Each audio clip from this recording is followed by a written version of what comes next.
You hit the snooze button on your alarm clock and finally drag yourself out of bed. You have no idea that in that time of 5 minutes, a crime against a woman has just happened. You splash water across your face and brush your teeth. That took you 10 minutes. In that time, a violent act has been committed against a woman by her husband or relative. You sluggishly put on some clothes, eat your Kellogg's cereal, and say bye to your mom. That took you 30 minutes. In that time, a woman has just been raped.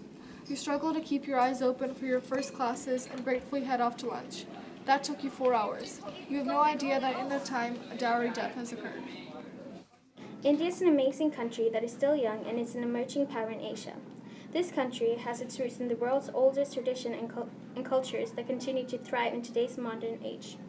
But much of that tradition and cultures fosters a huge problem in India: gender inequality. The mindset in India is that women are less capable, less important, that they are a burden and not a blessing. Religion is an influence on gender inequality. For example, India stereotypes the perfect woman as Sita from the Ramayana and tells women to behave this way: virtuous, self-sacrificing, and obedient. Another example is the laws of Manu.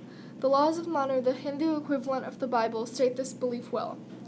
Quote, "In childhood a female must be subject to her father, in youth to her husband. When her lord is dead to her sons, a woman must never be independent." End quote.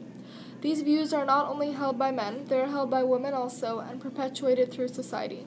Another cause is traditions, such as letting only men perform burial rites, having men be the ones to inherit land and carry on the family name. They also include paying men to marry women through dowry, a payment of goods and money the bride's family must give to the groom and his family if married. Women have little hope to marry without practicing this constricting custom. The perception is that women are only good for marriage and kids, staying at home and taking care of the house and the husband. Many daughters are brought up with a subconscious or conscious knowledge that they are not worth as much as their male counterparts. And people have been believing this idea for centuries. Gender inequality is caused primarily by social attitudes and traditions. These dictate the way that a woman should act and behave.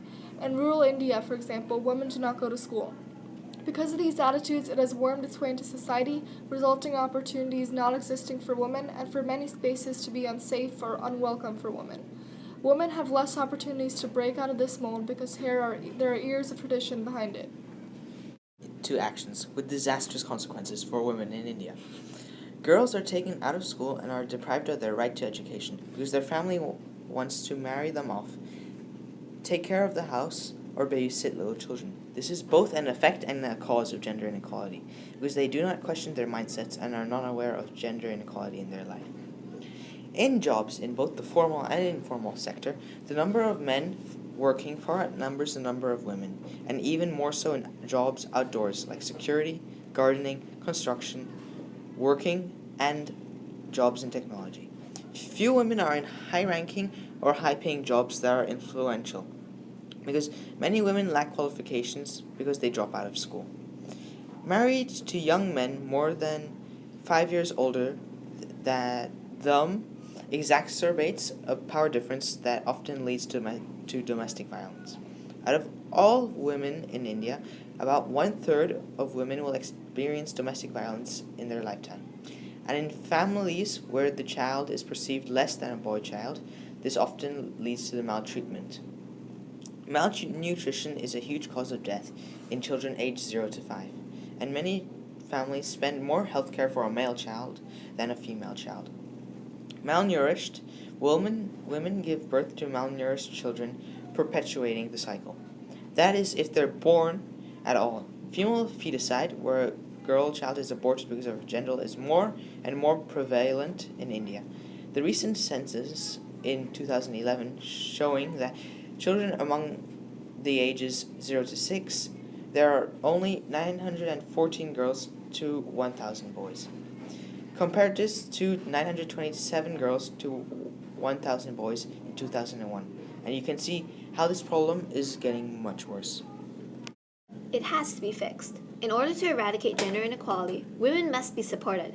There are laws against learning the gender of a baby, rape, and dowry, but these laws don't do anything because society views it as acceptable. These laws have to be enforced by the government, or else it seems unimportant. Society needs to make safe spaces for women in ways as simple as building toilets and enforcing and creating laws that protect women.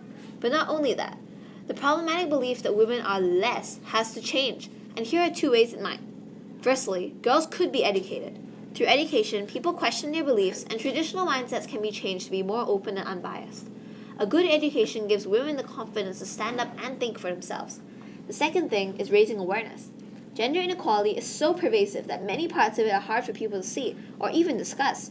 Through raising awareness about this issue, more people will be able to understand it and support women. Take, for example, the Delhi rape case in 2012 that let people start to talk about sexual harassment in India and become aware of it, instead of avoiding the subject and making it a fear that couldn't be voiced out loud. The public outcry, protests, and calls to action caused change in the government's laws and made people more aware of the discrimination against women. Something as simple as tweets and social media are ways to raise awareness and make a difference.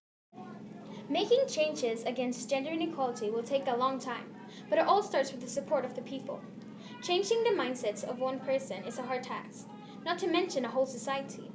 However, through the implementations of the solutions and your support, it can be done. In the amount of time it takes to present this movie, a crime has been committed against a woman in India. But with your help, and soon there will be a time when women in India won't be ill-treated and will rather be treated with respect.